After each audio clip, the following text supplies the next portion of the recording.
এই ভিডিওতে আমি জেক্সপো 2019 ম্যাথমেটিক্সের প্রথম 10টি কোয়েশ্চেনের সমাধান আলোচনা করব। এরপরে আমি আরও 4টি ভিডিও আপলোড করব, যেখানে প্রত্যেকটি ভিডিওতে 10টি করে কোয়েশ্চেন আলোচনা করা হবে। তবে তোমাদের এটা বলে রাখি, আমি যে পদ্ধতিতে অঙ্কগুলো করব বেশিরভাগটাই হবে শর্টকাট পদ্ধতিতে। সাধারণত আমরা যে প্রচলিত পদ্ধতিতে অঙ্ক করে থাকি সেই পদ্ধতিতে কিন্তু যদি আমরা অঙ্ক করি তাহলে দেখা যাবে আমাদের যে সময় দেওয়া হয় পলিটেকনিকে বা জেক্সপোতে যে সময় দেওয়া হয় অঙ্ক, ফিজিক্যাল সায়েন্স আর কেমিস্ট্রি করার জন্য, তাহলে সেই সময় আমি সমস্ত কোয়েশ্চেনের আনসার করে আসতে পারবো না। তাহলে আমাদের কি করতে হবে? তাহলে আমাদের পরীক্ষার হলে আমাদের উপস্থিত বুদ্ধি রাখতে হবে যে কোনো একটা অঙ্ক কিভাবে শর্টকাট পদ্ধতিতে করা যায়। তাহলে চলো শুরু করা যাক। ফার্স্ট কোয়েশ্চেন, এখানে দেখতে পাচ্ছ একটি চতুর্ভুজ। এখানে একটি বাহুর মাপ দিয়ে দিয়েছে 5 সেন্টিমিটার আর একটি বাহু 4 সেন্টিমিটার। এই বাহুটা 3 সেন্টিমিটার এবং এই বাহুটা x সেন্টিমিটার, যেখানে x এর দৈর্ঘ্য বার করতে বলা হয়েছে। তাহলে দেখো আমরা এখানে কি করব, আমরা এই যে কৌণিক বিন্দুটা দেখতে পাচ্ছি এটা নাম দিয়ে দিচ্ছি a, এবং a বিন্দু থেকে একটি লম্ব অঙ্কন করছি। এই লম্বটা 5 সেন্টিমিটার বাহুকে একটা বিন্দুতে ছেদ করছে, সেই বিন্দুটার নাম দিচ্ছি b এবং এই বিন্দুটার নাম দিচ্ছি c। তাহলে এখানে আমরা দেখতে পাচ্ছি এই কোণটা 90 ডিগ্রি। তাহলে আমাদের কাছে কি হলো, একটা সমকোণী ত্রিভুজ আমরা এখানে পেলাম। যে সমকোণী ত্রিভুজের 3টে শীর্ষবিন্দু a, b R c, R b বিন্দুতে আমাদের সমকোণ সৃষ্টি হয়েছে, অর্থাৎ এটি একটি সমকোণী ত্রিভুজ। এখন আমরা সবাই জানি সমকোণী ত্রিভুজের সমকোণ অর্থাৎ b তে যে কোণটা তৈরি হয়েছে এই কোণের বিপরীত বাহু হচ্ছে ac, এবং এই বিপরীত বাহুকে আমরা বলে থাকি অতিভুজ। তাহলে এই অতিভুজের দৈর্ঘ্য x, অর্থাৎ আমাদের অতিভুজের দৈর্ঘ্য বার করতে হবে। তাহলে পিথাগোরাসের সূত্র অনুসারে আমরা লিখতে পারি যে অতিভুজের পরিমাপটা হবে বর্গমূল দিয়ে আমরা লিখব লম্ব অর্থাৎ ab স্কোয়ার প্লাস ভূমি অর্থাৎ bc স্কোয়ার। এখন তোমরা যদি ভালো করে লক্ষ্য করো, দেখো ab এর পরিমাপটা এখানকার 4 সেন্টিমিটারের সমান হবে। তার কারণ এই যে ক্ষেত্রটা আমরা দেখতে পাচ্ছি এই ক্ষেত্রটা একটা আয়তক্ষেত্র, এবং আয়তক্ষেত্রের বিপরীত বাহুগুলো কি হয়, সমান হয়।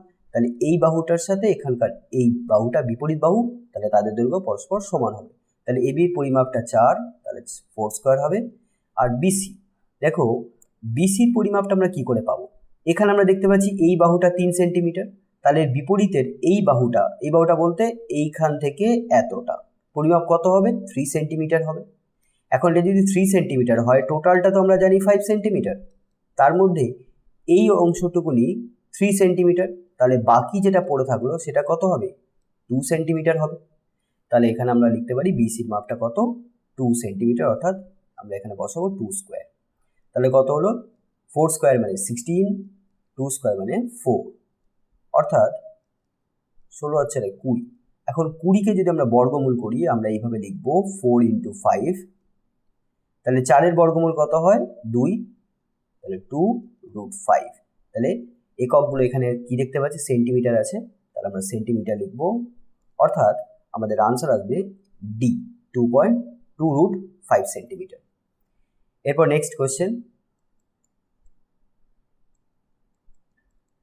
এটি খুবই একটি সহজ প্রশ্ন দিয়েছে। দেখো কি দেওয়া আছে, এটার আমার মান বার করতে হবে। Square root 0.01 plus 0.0064 whole divided by 0.01 into 0.3। তাহলে এর জন্য আমি কি করব, আমি লিখব 0.01 প্লাস 0.0064, এটার বর্গমূল করলে আমরা পাবো 0.08। তোমরা এখানে গুণ করেও দেখে নিতে পারো, 0.08 ইন্টু 0.08, এটাকে গুণ করলে আমরা পাই 0.0064, অর্থাৎ 0.0064কে যদি আমরা বর্গমূল করি তাহলে আমরা কি পাবো? 0.08। এবার নিচে কত আছে? 0.01 ইন্টু 0.3।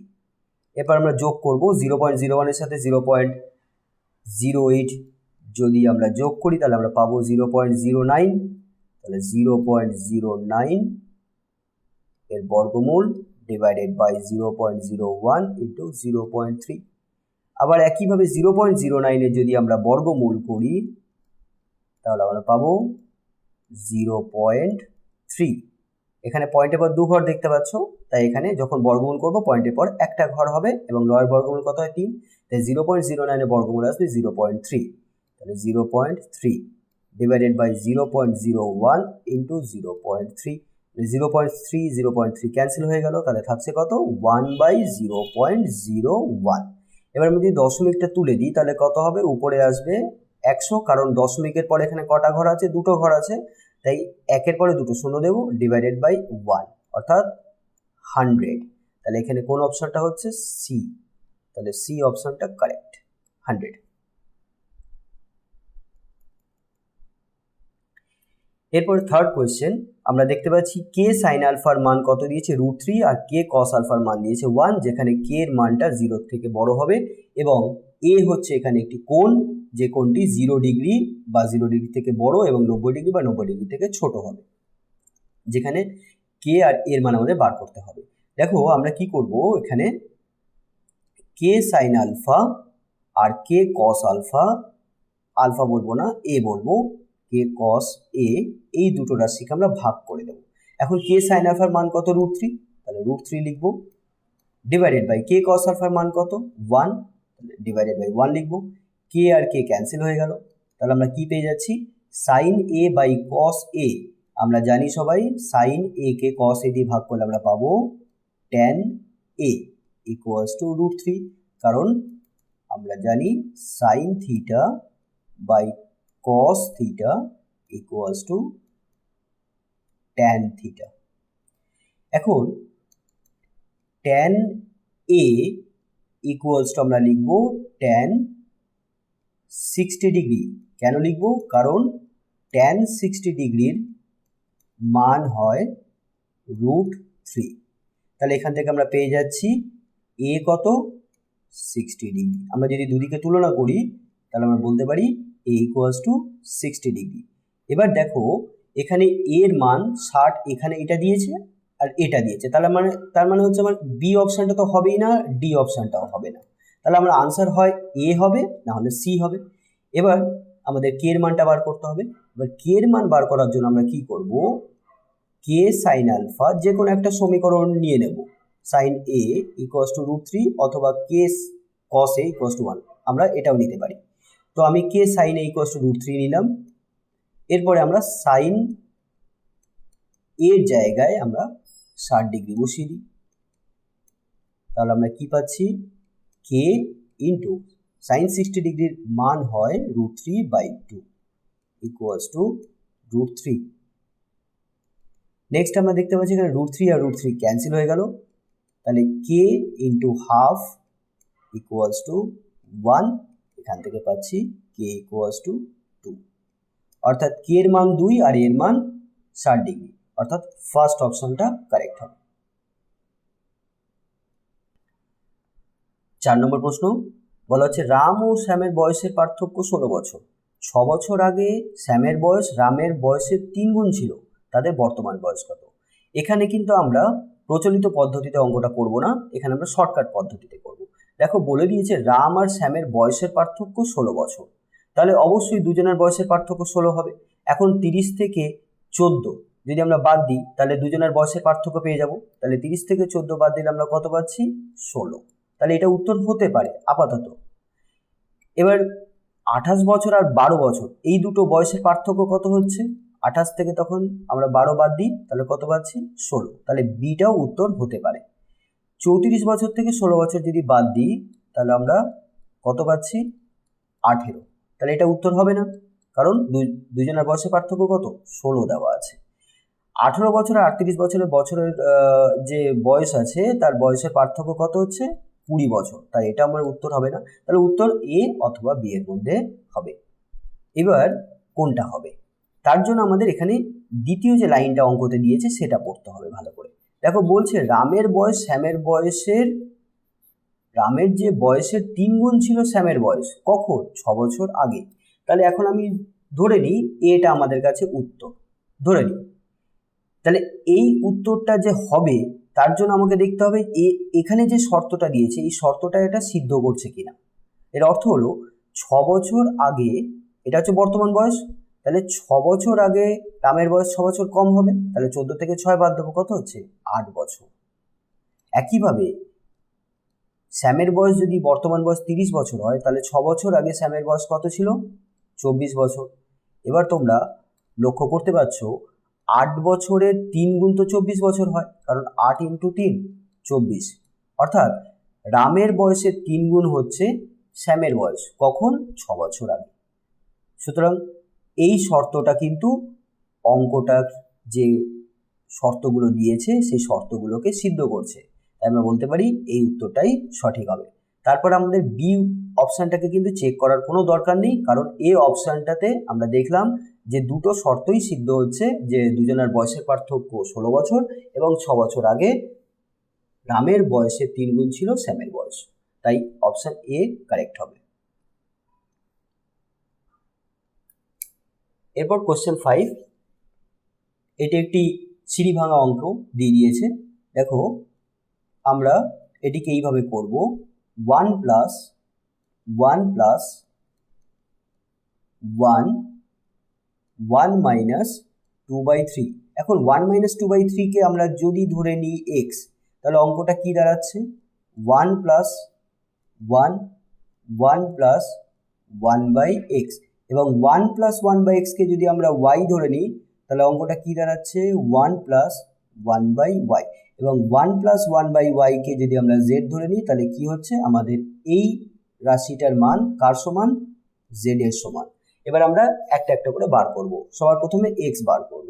x = কি, 1 - 2/3।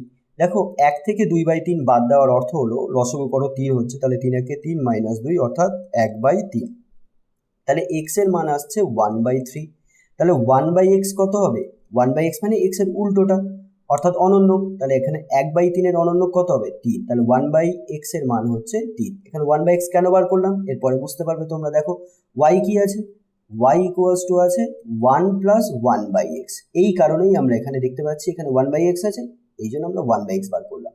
তাহলে 1/x এর মান কত, 3। তাহলে কত হয়ে গেল, 1 + 3 4। এবার y এর মান যদি 4 হয়, তাহলে 1/y এর মান কত হবে, 1/4 হবে। তাহলে 1/y এর মান 1/4। এবার আমরা কি দেখতে পাচ্ছি, z = কি আছে, 1 + 1/y। এখন 1/y এর মান আমরা বসিয়ে দিই, 1/y এর মান কত, 1/4, অর্থাৎ এবার আমরা যদি যোগ করি তাহলে উত্তর পেয়ে যাব 4। তাহলে 4 × 4 + 1 অর্থাৎ 5/4। তাহলে আমাদের উত্তর আসলো 5/4, অর্থাৎ সি অপশনটা কারেক্ট। কোয়েশ্চেন 6, 5টি পর্যবেক্ষণ x, x + 2, x + 4, x + 6 এবং x + 8 এর গড় হলো 11। তাহলে x এর মান কত। দেখো গড় বার করার পদ্ধতি হলো যতগুলো পর্যবেক্ষণ বা তথ্য দেওয়া হবে, প্রতিটা তথ্যকে আমাদের কি করতে হবে, প্রথমে যোগ করতে হবে, অর্থাৎ তাদের সমষ্টি বার করতে হবে, এবং সেই সমষ্টিকে তথ্যের যে মোট সংখ্যা সেই সংখ্যা দিয়ে ভাগ করতে হবে, অর্থাৎ পর্যবেক্ষণের সংখ্যা দিয়ে ভাগ করতে হবে। এখানে 5টা তথ্য দিয়েছে, তাহলে এই 5টা তথ্যকে আমাদের সবার প্রথমে যোগ করতে হবে। যোগ করে দেখব কত আমরা পাচ্ছি। তাহলে x + x + 2 + x + 4 + x + 6 + x + 8, এটা হচ্ছে 5টা তথ্যের সমষ্টি। একে আমরা কি করব, 5 দিয়ে ভাগ করব। তাহলে আমরা কি পাবো, 5টা পর্যবেক্ষণের গড়, এবং সেই গড়টা দিয়ে দিয়েছে 11, তাহলে আমি এখানে লিখবো 11। এখান থেকে আমরা সমাধান করলে x এর মান পেয়ে যাব। এবার দেখো এখানে কত হচ্ছে, 5টা আমরা x দেখতে পাচ্ছি, তাহলে 5x, আমরা যদি ব্র্যাকেট তুলি যোগ করলে আমরা পাবো 5x, এবং নাম্বারগুলো যোগ করলে পাবো 8 আর 2 10, আর এখানে 6 আর 4 10, অর্থাৎ 10 × 10 = 20, আর এখানে 5 × 11 = 55। নেক্সট স্টেপে আমরা কি করব, x এর মান বার করার জন্য 20টাকে আমরা ডান দিকে নিয়ে যাব, তাহলে 55 - 20 অর্থাৎ 35। তাহলে x = কত আসলো, 35/5 = 7। তাহলে x এর মান 7, এখানেও অপশন সি কারেক্ট। 7 নম্বর প্রশ্ন বলা হচ্ছে, যদি 12 জন পুরুষ অথবা 16 জন মহিলা 172 দিন একটা কাজ সম্পন্ন করতে পারে, তবে 21 জন পুরুষ এবং, এখানে কিন্তু এবং দিয়েছে অথবা দেয়নি, এবং 15 জন মহিলার একই কাজ করতে কতদিন সময় লাগবে। তাহলে প্রশ্ন অনুযায়ী আমি বলতে পারি যে 12 জন পুরুষের সমতুল্য হচ্ছে 16 জন মহিলা।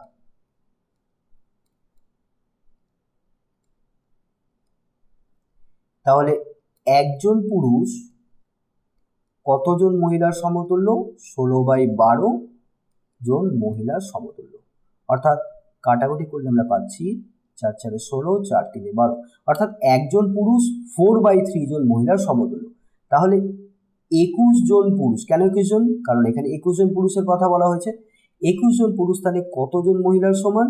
তাহলে 4/3 × 21 এতজন মহিলার সমতুল্য। অর্থাৎ আমরা পেয়ে যাচ্ছি 28 জন মহিলার সমতুল্য। এইবার তাহলে দেখো আমরা কি বলতে পারি, 21 জন পুরুষ প্লাস 15, কেন বলছি তার কারণ এখানে এবং দিয়েছে, মানে 21 জন পুরুষও কাজ করছে এবং 15 জন মহিলাও একই কাজ করছে, মানে একই কাজ শেষ করার জন্য আমরা 21 জন পুরুষ এবং 15 জন মহিলাকে কাজে লাগিয়েছি। তাহলে 21 জন পুরুষ প্লাস 15 জন মহিলা। তাহলে আমরা লিখতে পারি 21 জন পুরুষ অর্থাৎ 28 জন মহিলার সমান। তাহলে 21 জন পুরুষের জায়গায় আমরা লিখব 28 জন মহিলা প্লাস 15 জন মহিলা, অর্থাৎ যোগ করলে আমরা পাচ্ছি 43 জন মহিলা। তাহলে 21 জন পুরুষ এবং 15 জন মহিলার সমতুল্য হচ্ছে 43 জন মহিলা। এখন আমরা এটিকে ত্রৈরাশিক নিয়মে সাজাবো। এখানে দেওয়া আছে 16 জন মহিলা 172 দিনে কাজ করে। তাহলে এখানে মহিলা আর এখানে সময়টা আমরা জানি দিনে আসছে। তাহলে 16 জন মহিলা 172 দিনে কাজটা করতে পারে। তাহলে 43 জন মহিলা ওই কাজটা কত দিনে করবে? তাহলে এখানে আমরা x ধরে নিচ্ছি। তাহলে x = কত হবে? 43 যেহেতু এটি ব্যস্ত সম্পর্ক তাই এটাকে আমরা এইভাবে লিখব। দেখো, এটিকে যদি আমরা নিচ থেকে উপরে লিখি, ব্যস্ত সম্পর্ক হলে উপর থেকে নিচে লিখতে হবে, কারণ জন সংখ্যা এবং দিন সংখ্যার মধ্যে ব্যস্ত সম্পর্ক হয়। তাহলে লিখব x/172 = 16/43। তাহলে x = আমরা পাচ্ছি 16/43 × 172। কাটাকুটি করো, 3 4 12, মানে 43 × 4 172 হয়, আর 4 16 কত হয়? 64, অর্থাৎ 64 দিন লাগবে। তাহলে আমাদের আনসার আসবে এ। 8 নম্বর প্রশ্ন, যদি 5 tan θ = 4 হয় তবে 5 sin θ - 4 cos θ / 5 sin θ + 4 cos θ এর মান কত হবে? দেখো, tan θ মানে আমরা কি জানি? tan θ মানে আমরা জানি sin θ / cos θ। তাহলে এখন আমরা লিখতে পারি 5 tan θ = 4 দেওয়া আছে, এখানে tan θ এর জায়গায় আমরা লিখব sin θ / cos θ = 4। তাহলে এখান থেকে আমরা পাচ্ছি 5 sin θ = 4 cos θ, অর্থাৎ 5 sin θ এর জায়গায় আমরা 4 cos θ লিখব। এবার তাহলে আমাদের যে অঙ্কটা দিয়েছে এখানে আমরা কি বসাই? দেখো, 5 sin θ এর জায়গায় তাহলে আমরা কি লিখতে পারি? আমরা এর পরের স্টেপ করছি। তাহলে 5 sin θ এর জায়গায় আমরা লিখব 4 cos θ। তাহলে 4 cos θ - 4 cos θ ডিভাইডেড বাই নিচেরটা যা আছে আমি তাই লিখছি, চেঞ্জ করছি না, কারণ উপরেরটা কিন্তু 0 চলে আসছে। আর কোনো একটা রাশির ভগ্নাংশের যদি লব অর্থাৎ উপরের অংশটা যদি 0 হয়, নিচের অংশটা যদি 0 না হয়, তাহলে কিন্তু সেই ভগ্নাংশটার মান কত হয়? 0 হয়। এখানে দেখতে পাচ্ছি 4 cos θ - 4 cos θ কেটে গিয়ে 0 আসছে, তাহলে 0 ডিভাইডেড বাই এটাকে আমরা কোনো একটা সংখ্যা ধরে নিলাম a, তাহলে 0/a = কত হয়? 0 হয়। তাহলে এখানে আনসার বি, 0।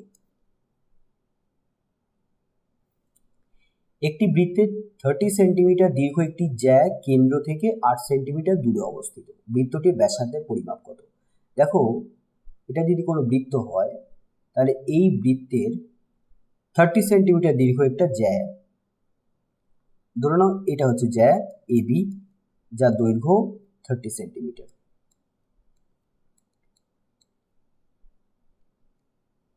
এবং বৃত্তের কেন্দ্র থেকে জ্যায়ের দূরত্ব 8 সেন্টিমিটার। আমরা বৃত্তের কেন্দ্রটাকে ও ধরে নিলাম, আর জ্যাকে বৃত্তের কেন্দ্র থেকে একটি লম্ব টানলে সেটি বৃত্তের জ্যাকে ডি বিন্দুতে ছেদ করে, এবং এখানে ওডি হলো বৃত্তের কেন্দ্র থেকে জ্যায়ের দূরত্ব 8 সেন্টিমিটার। তাহলে ওডি ইকুয়ালস টু 8 সেন্টিমিটার, যেখানে ওডি হচ্ছে এবির উপর লম্ব, কারণ দূরত্ব বলতে লম্ব দূরত্ব বোঝায়। তাহলে বৃত্তের ব্যাসার্ধর পরিমাপ কত? ব্যাসার্ধ বলতে আমরা তাহলে এবার এটাকে জয়েন করি, ও আর বি এটাকে যুক্ত করে দিলাম, তাহলে ওবি হলো বৃত্তের ব্যাসার্ধ। আমাদের ওবি পরিমাপ বার করতে হবে। দেখো একটা উপপাদ্য আছে, বলা হয় বৃত্তের কেন্দ্র থেকে বৃত্তের ব্যাস নয় এমন কোনো জ্যা, এটা কিন্তু এবি, এটা কিন্তু বৃত্তের ব্যাস না। আমরা জানি বৃত্তের বৃহত্তম জ্যা হলো বৃত্তের ব্যাস, তাহলে আমরা এমন একটা জ্যা ধরে নিচ্ছি যেটা বৃত্তের ব্যাস নয়, তাহলে এবি বৃত্তের একটা জ্যা, এটা কিন্তু ব্যাস নয়। এখন এই জ্যায়ের উপর বৃত্তের কেন্দ্র থেকে যদি আমরা লম্ব টানি, তাহলে সেটা হবে, মানে এই ডি বিন্দুটা হবে এবি এর মধ্যবিন্দু। অর্থাৎ বৃত্তের জ্যায়ের উপর কেন্দ্রগামী যে কোনো লম্ব সরলরেখা বৃত্তের ওই জ্যাকে সমদ্বিখণ্ডিত করে, অর্থাৎ ডি বিন্দু এখানে এবির মধ্যবিন্দু হবে। তাহলে এই অর্থে আমরা বলতে পারি বিডি বাহুটা আর এডি বাহুটা সমান, অর্থাৎ বিডি বাহুটা পুরো এবি বাহুর অর্ধেক হবে। তাহলে এবি বাহু যদি 30 সেন্টিমিটার হয়, তাহলে বিডি কত হবে? বিডি হবে 30/2, অর্থাৎ 15 সেন্টিমিটার। তাহলে বিডি 15 পেয়ে গেলাম। এবার আমরা দেখতে পাচ্ছি ও বিডি এটা একটা সমকোণী ত্রিভুজ। তাহলে এই যে সমকোণী ত্রিভুজটা আছে, এই সমকোণী ত্রিভুজের এটা হচ্ছে বৃত্তের ব্যাসার্ধ ওবি, এখানে বিডি 15 সেন্টিমিটার আর ওডি 8 সেন্টিমিটার। তাহলে আমরা এখন ব্যাসার্ধ অর্থাৎ এই ত্রিভুজের অতিভুজটা আমরা বার করবো। তাহলে অতিভুজ ইকুয়ালস টু বর্গমূল দিয়ে আমরা লিখবো 15 এর স্কোয়ার প্লাস 8 স্কোয়ার। তাহলে কত আসছে? 15 স্কোয়ার 225, 8 স্কোয়ার 64, অর্থাৎ √289। 290 এর বর্গমূল কত আছে? 17। তাহলে 17 সেন্টিমিটার। তাহলে এখানে বি অপশনটা কারেক্ট হবে। বৃত্তের ব্যাসার্ধ কত? 17 সেন্টিমিটার। পরের প্রশ্ন 10 নম্বর প্রশ্ন। এখানে দেখতে পাচ্ছি এটি একটি সমকোণী ত্রিভুজ, এখানে এই কোণটা হচ্ছে 90 ডিগ্রি দেওয়া আছে, এবং এখানকার একটা কোণ দেওয়া হয়েছে 72 ডিগ্রি। এখানে এক্স, এটা 6, এটা 15 সেন্টিমিটার, বা কোনো একটা একক আছে, সেন্টিমিটার বা মিটার। এক্স নির্ণয় করার জন্য ঠিক রাশিটা কোনটা হবে? দেখো 72 ডিগ্রি কোণের সাপেক্ষে এই বাহুটাকে আমরা বলবো লম্ব। সবসময় এটা মনে রাখবে, যে কোণের সাপেক্ষে আমরা ত্রিকোণমিতিক অনুপাতের মান বার করি, সেই কোণের বিপরীত বাহু সবসময় লম্ব হয়, এবং সেই কোণের সংলগ্ন বাহুর মধ্যে একটি বাহু হয় ভূমি।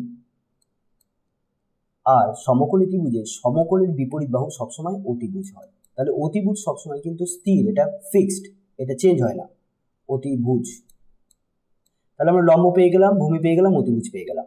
এখন 72 ডিগ্রি কোণের সাপেক্ষে 72 ডিগ্রি এর সাপেক্ষে আমরা অপশন দেখি, কস আছে, ট্যান আছে আর সাইন আছে। তাহলে আমরা সাইন কস ট্যান তিনটে বার করে দেখব। তাহলে সর্বপ্রথমে বার করি কস 72 ডিগ্রি। তাহলে কস মানে কি হয়? ভূমি বাই অতিভুজ। তাহলে ভূমি এখানে কত? এক্স, আর অতিভুজ কোনটা? 50। তাহলে আমরা কি পেয়ে গেলাম? X equals to 15 cos 72 degree. না, এখানে কোনো অপশন নেই এরকম, তাহলে এই অপশনটা হচ্ছে না। এরপর আমরা 72 ডিগ্রি সাপেক্ষে সাইন বার করব। তাহলে সাইন 72 ডিগ্রি ইকুয়ালস টু, তাহলে সাইনের সূত্র কি হয়? লম্ব বাই অতিভুজ। তাহলে এখানে লম্ব আমরা দেখতে পাচ্ছি 6, আর অতিভুজ কত? 15। তাহলে আমরা পাচ্ছি, এখানে তো আমরা এক্স পাচ্ছি না, সুতরাং এখানে আপাতত এরকম কোনো অপশন নেই, তাই এটা হবে না। এখান থেকে আমরা পাচ্ছি না কিছু।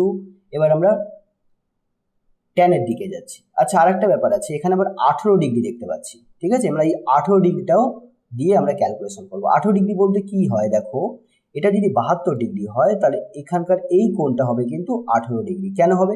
কারণ আমরা জানি কোনো একটা সমকোণী ত্রিভুজের একটা কোণ 90 ডিগ্রি হয়, আর বাকি দুটো কোণ যোগ করে 90 ডিগ্রি আসে। অর্থাৎ একটা যদি 72 ডিগ্রি হয়, এটা যদি 72 ডিগ্রি হয়, তাহলে বাকি অবশিষ্ট সূক্ষ্ম কোণটা কত হবে? 18 ডিগ্রি হবে, কারণ এই দুটো কোণের যোগফল কত হচ্ছে? 90 ডিগ্রি। এই দুটো কোণের যোগফল কিন্তু 90 ডিগ্রি আসতেই হবে। আমরা দেখতে পাচ্ছি 72 ডিগ্রি আর 18 ডিগ্রিকে যোগ করলে 90 ডিগ্রি আসে। তাই এই কোণটা যদি 72 ডিগ্রি হয় তাহলে এই কোণটা 18 ডিগ্রি। তাহলে মানে তার 18 ডিগ্রি কোণের সাপেক্ষেও কিন্তু বার করে দেখতে হবে। ঠিক আছে? আচ্ছা, তার আগে আমি এবার ট্যান দিয়ে বার করে দেখি এই অপশনটা হবে কি হবে না। তাহলে tan 72 ডিগ্রি আমরা এখন বার করব। tan 72 ডিগ্রি ইকুয়ালস টু লম্ব বাই ভূমি। তাহলে লম্ব আমরা দেখতে পাচ্ছি 6 আর ভূমি কত আছে? x। এবার তাহলে আমরা x পাচ্ছি, x equals to 6 by tan 72 degree. আমরা x আর ট্যানটাকে পরিবর্তন করলাম, x আর tan 72 পরিবর্তন করলাম, তাহলে আমরা পাচ্ছি x equals to 6 by tan 72 degree. But এখানে এই অপশনটা নেই, তাহলে এই অপশনটাও কারেক্ট হচ্ছে না, এই অপশনটাও কারেক্ট হচ্ছে না। এবার আর এরকম কোনো অপশন আমরা পাচ্ছি না, তাহলে আমাদের যেটা পড়ে থাকলো সেটা হলো সি। আশা করছি ভিডিওটি তোমাদের ভালো লেগেছে। ভিডিওটি ভালো লেগে থাকলে অবশ্যই আমার চ্যানেলটি সাবস্ক্রাইব করে নিও এবং লাইক বাটনে ক্লিক করো এবং অবশ্যই বন্ধুদের সাথে ভিডিওটি শেয়ার করো। আর তোমরা যারা নতুন এসেছো চ্যানেলে তারা অবশ্যই আমার চ্যানেলটি সাবস্ক্রাইব করে পাশে যে বেল আইকনটি আছে সেটাতে ক্লিক করে অল অপশনটিতে ক্লিক করে দিও, যাতে আমি যখনই নতুন কোনো ভিডিও আপলোড করবো তার নোটিফিকেশন তোমাদের কাছে শীঘ্রই পৌঁছে যায়।